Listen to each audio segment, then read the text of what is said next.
All right, so you were in a frat in what year? I started in 1989 at the University of Central Florida. And that means you graduated. Did you stay all In 4 years, or 19, did you stay longer, I stayed shorter? all 4 years. Got done. I graduated in '93. Okay, cool. What made you want to join the frat? Well, I didn't know that many people at that school, so I thought it would be a good opportunity for me to meet people my age and have a good social connection to a group of guys that I would enjoy hanging out with. Yeah, I mean, I'm thinking the same thing. I mean, I want to join a frat, but I also don't at the same time. But yeah, it does seem like it's a great way to meet new friends. But is there a reason why you wanted to join your specific frat? Which was, which frat did you say it was again? It was Pi Kappa Alpha, so I went and rushed and went to several of the different fraternities, and I just felt that I had a better connection to the guys at that fraternity from a just socialization perspective, as well as what those people like to do extracurricular activity wise. There were a lot of guys there that like to hunt and fish, and that was definitely something that made it easier to hang out with those guys. Oh yeah, for sure. I mean, there's not many guys down here that like to hunt or fish in fraternities, which is a reason why I've been kind of contemplating joining one. But I'm sure there is one out there with a couple guys that do want to do that. But how long Well, were you a member for? I didn't think I wanted to join in the beginning either, and then after I went out and met with some of the people, it became clear to me that I wanted to become part of the program. So, changed my mind. Oh, so if you changed your mind, does that mean you weren't part of your fraternity for all 4 years, or? No, it was before Rush started. I was kind of made up my mind that wasn't something I was interested in. A group of friends said, "Hey, let's just go see what it's all about. We got nothing to lose." And after I did that, I kind of changed my mind and opinion about the whole situation after I went to some of the Rush parties. Oh, okay. So what was your joining process like? They have a typical pledge program there that lasted basically a full semester. You're assigned a mentor, I guess you would say, in the fraternity, and they basically guide you through the initiation process. And there wasn't a lot of hazing going on when I did my program. They make you do little things like go and meet all the fraternity brothers, have them sign your book. They'll write in the book, things that you've talked about, thoughts and opinions would help you make a better brother, and you had to do a certain amount of that. But there was a severe hazing type program at our school, so. It's completely different nowadays. So, like, hearing some I'm sure it stories is. that sorry, go ahead. I said I'm sure it's completely different. Oh, yeah. When I say there was no hazing, we had to do some goofy stuff, but it was nothing, life-threatening or life-altering that we were asked to go do. And things are definitely different at every school and every chapter. Yeah, so based on like some stories that I've told you compared to your experience, is it surprising what you've heard they've had people do? It is, because there's a lot of schools that have lost their fraternity chapters from doing things that I'm hearing that they're doing, and most of the fraternities nationwide have buckled down on a lot of that because there's just not much tolerance for it. If they get caught, you lose your chapter. So Yeah. it's a big risk. Yeah. And you get screwed over too. Like I've seen some people get kicked completely off campus for years, and Yep. yeah. Well, they should if they're doing some of that crazy stuff, right? So. Yeah. Well, what was a normal day like for you when you were a frat brother? Yeah, we weren't in the frat all day, every day. It wasn't a frat function, but I would say 2 to 3 times a week we had either meetings or social groups that got together. There were always people hanging out at the fraternity house, so our house happened to be on campus, so a lot of times I would go over to the house in between classes because it was a short walk. Oh, that's nice. A lot of the guys also did lunch programs at the fraternity where you could go over there and eat lunch every day if you chose to. And then usually on the weekend there was either the whole fraternity had some kind of social gathering, or individual members of the fraternity would agree to get together, given time and location somewhere and hang out. So we also did a lot of functions with the local sororities on campus as well. Yeah. They still do that nowadays, like date functions or even like group party events, or so it's still the same, which is pretty nice. But It is. when you said other places that you guys go, can you give me an example of like what other places you guys would go and Sure. hang out? So sometimes we'd have a social function and we would hold it, off-site. So we could either rent out a whole facility, or we'd have formal dances that would be held at hotel ballrooms. We also had an annual camping trip that we all went on. At the end of every school year, we always rented out a small hotel on the beach in Daytona, and everybody went over there for the weekend. So did a lot of stuff fun. on and off campus. So, Yeah. I mean, they do stuff like that now, but it's not really like hotel ballrooms. It's more like they just rent out the bar or tables and whatnot. and we did that kind of stuff too, but we usually had a formal event that was, located in a nicer location at least once a year. Yeah. Gotcha. So back then, what did being in a frat mean to you? Like, were you prideful of it? Were you not? I was. I ended up bonding with some guys there that I'm still close personal friends with, and some I talk to still regularly today. Like I said, when I went to that school, I didn't have a whole lot of friends from my hometown, so this was a great way for me to meet new folks. But I got a lot more out of it than I ever thought I would get out of it. Like I said, still got some of my lifelong friends that were made through the fraternity. So. Oh, for sure. Yeah. Did you, or your frat specifically, did it have any values that it cared about the most, or? I think, in general, I think all these fraternities change on campus from year to year depending on who the membership is. But in my time and place there, being, how can I say this? Being involved in the community, being involved in the school, both socially and for charitable organizations was a big thing. And I think that's a great thing that fraternities do. For sure. So what made your frat different than all the others?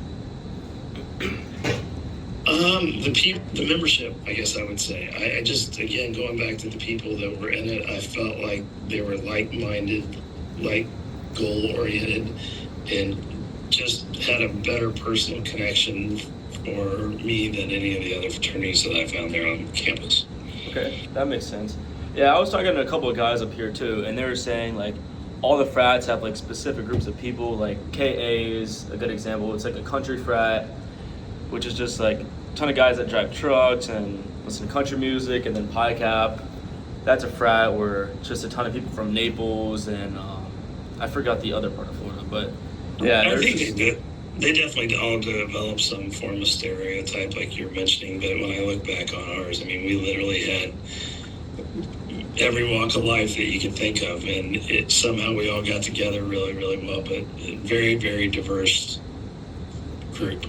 Yeah, so when you're saying like diverse groups, what kind of people would fit into that group and what kind wouldn't? Oh, wow. Well, I mean, like I said, we had all kinds of different people there. We had people that were, school was the most important thing in their life. We had guys that, their athletic sports program that they were off to was the most important thing in their life. We had other people that were there just to have a good time, and that was their most important thing in their life. But I guess as a unit or as a whole, we all worked together in a very positive fashion with very, very little conflict amongst the membership group. It just somehow we all got together and all had common interests, and it all worked, even though some of the most important things in each of our lives was different. The group as a whole got together and got along really, really, really well. And that's what made it so special, in my opinion. Okay, yeah, good. Well, do you think being in that one group changed you as a person or changed others that you knew as a person? Oh, absolutely. Absolutely. I think all of us left out of there with, relationships we never thought we would foster that strong. And, even today, as an example, some of the guys, even though I haven't seen them in lots of years or I'm not near them, call me if they've got a question involving construction because they know I'm in the construction business. I've had to call some of the other fraternity members for help in things that they've specialized in, whether it be, a doctor, an attorney. It's just amazing to have that connection and know so many people that if you have a question in a certain field, I can call and get advice or direction at almost anything I can think of through my fraternity. So you think being in a frat is a great way to make like life-term connections and friendships, and It was for me. It was for me, and I think it would for anyone as long as you got in the right group and you just got to do your homework. And if you decide to rush, you really got to go, try to understand the people, not just like the party that you went to, because the people and their background and their beliefs are what really make it work. Yeah, for sure. I was looking up something the other day, and I was realizing that frat parties or like their events, they're more as like how do I word this? Like they're more as like trying to gain connections to other people. Like, for example, I went to one not too long ago, one of their parties, and I mean, fun party, and that was like what it's supposed to be. But they also use that party as a way to like spread their word or get people to join. Yeah, and, like make networking. connections. Yes, exactly. It's a networking tool. It's definitely a networking tool, and I think it's meant to be a networking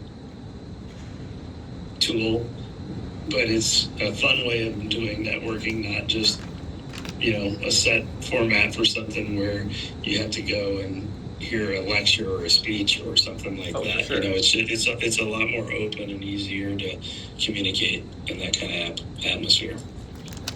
Okay. Well, back to your fraternity. Did you guys have any traditions that you guys like to do every year, or was it just different? We did. Yeah, we absolutely did. There were. I think I mentioned to you there was an annual camping event that we did that was a tradition, and there was a specific name for it. It was called Woodsert. And we all piled in cars and went about 2.5 hours from where our campus was, the big plot of land, set up tents for the weekend and cooked wild boar and hogs and had all kinds of live music and things. So that was an annual event that we had. And then we also had a formal dance event where you would bring a date, and we held that off at a hotel ballroom. And those were two big annual events. Other than homecoming was a big annual event for all sororities and fraternities. Yeah, so I'm seeing some real similarities from what our fraternities do nowadays compared to what you do. So a couple of my buddies down here, they did a camping trip too. I don't think it was where you went camping, and they also have these formal date functions with different sororities and stuff like that. So it's really cool to see how they've stuck with that same traditions.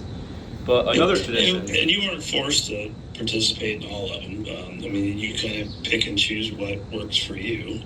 There are a lot of opportunities, but you kind of pick and choose what you like to do. Yeah.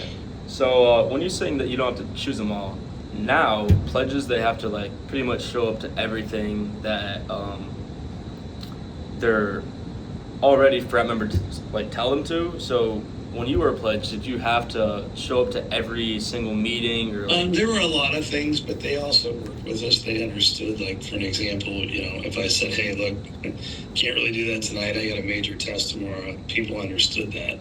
I think as long as they saw that you were making a diligent effort to participate, they would work with you when you had conflicts in your schedules and things of that nature. Okay. Yeah, so after your initiation process, did you have a specific role in your fraternity? Were you a president? I were did. You a social chair? Or? I was social chairman for every year after my initiation. Actually, I think even may have started at the second semester of my freshman year, and I ran with that all the way through my senior year. Yep. Okay. Must have been a pretty popular guy, huh? I don't know about that, but I was willing to do it and organize it, and it worked out well. So, managing people is kind of what I do today. So I was managing people then to help me. It wasn't like I did it all by myself. I had a lot of help. Oh, for sure. I mean, you couldn't really do that all yourself. But, No way. So when you're the social chair, did you I mean, obviously you set up parties and stuff like that, but what was your favorite party that you set up? Wow. Well, we had a Goombay party one year, and I had a reggae band come to that, and we kind of filled our whole backyard full of sand and made lagoons and had a stage built and a reggae band, and we actually even had like a waterfall coming off the roof of the house and going into the lagoon down below, and a lot of help with that. I had a lot of very creative people that were in our fraternity. They all like to work hard. They all like to have a good time, and they put a lot of effort into that party. And that became an annual thing after the first one. So, what were people's reactions to the alligators inside the lagoons? Well, that we couldn't pull off today for sure, but we had a couple small alligators swimming around in the pond one year, and had to forego that after future years. But yeah, we got away with that one. Yeah, there's been nothing like that up here. But, I mean, you said you filled your whole backyard with sand. How was getting that sand out? We just had get, like, a a couple, I'm going to call it redneck friends that were from the local area that had access to heavy equipment. So, it wasn't too bad. We just took a bobcat and scraped it all off. And half of our backyard was a sand volleyball court to begin with. So we kind of pushed it off the grass onto the volleyball court and got a new topping. So it worked out okay. Well, that's not too bad. Not too bad. So, during the party, like, what was the scenery like? Like, was it just your fraternity? Was there, like, other guys that showed up? Because nowadays you have to pay, like, an insane amount of money to get in. So I don't know if, like... Yeah, we didn't charge people to get indoors. That was all money that we raised through our, dues. And we did raise money doing other activities around town, so we funded all that. We would have a short list where we'd allow other guys in, and then most of the time, unless it was a function specifically with a certain sorority, any girl that wanted to come in could come in, and that's kind of how we ran most of them. Yeah, that's kind of how it is now. But, sorry, I went completely mind blank. I forgot what I was going to say. But, so, I mean, they're not sororities, but fraternities nowadays, they're in so much debt from, like, parties. They just have to charge everybody an insane amount of money to just, raise money. Like, for example, Pike. I know I keep talking about them. But they had a party called Pike of the Caribbean. And the current social chair, I think he spent $25,000 on this one party to, like, build a pirate ship in the backyard and just... You probably know the guy, Sam Kelly. He's from Naples, Florida. Yep. Yeah. Well, we used to work security at different bars in town. They would pay us a certain amount of the cover charges that they collected, and we would use those monies to put into the account to have social events and stuff. So we worked with some of the local nightclubs and things like that, and worked security for them, or got lots of people to come to to their establishment, and they would give us a certain percentage of the cover charge from the door for getting all the people to come. So, we did all kinds of fundraising in order to pay for a lot of those events. So. Oh, that's super nice. I didn't even know you could do that. But, Yeah. So, what's an example of one of the bars that you had a partnership with? My gosh, I can't remember the name of the nightclub. It's been too long ago. But it was about 1.25 miles from campus. It was a very large facility. It usually had live music, and I think it was Wednesday nights they had asked us to work the door and work security, and there were nights where we could get a couple thousand people that would come, and they paid $5 a piece to get in, and then I think we got like 10% of the overall collection at the door. So we raised a lot of money doing things like that. Oh yeah, that is nice. So compared to that bar that you had that partnership with, what is that scenery like compared to like today's scenery at a bar?